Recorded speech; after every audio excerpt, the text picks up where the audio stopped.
Ang tagumpay ng totoong ina ay ang makitang maayos at masaya ang buhay ng mga anak niya.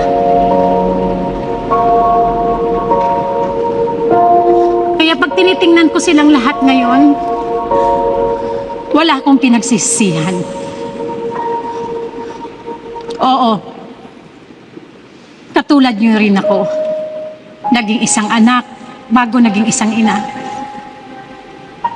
May mga pangarap din.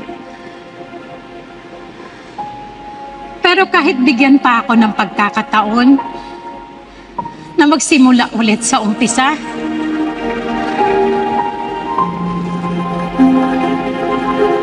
hindi ko sila ipagpapalit kahit kanino. Dahil sila ang totoong yaman ko.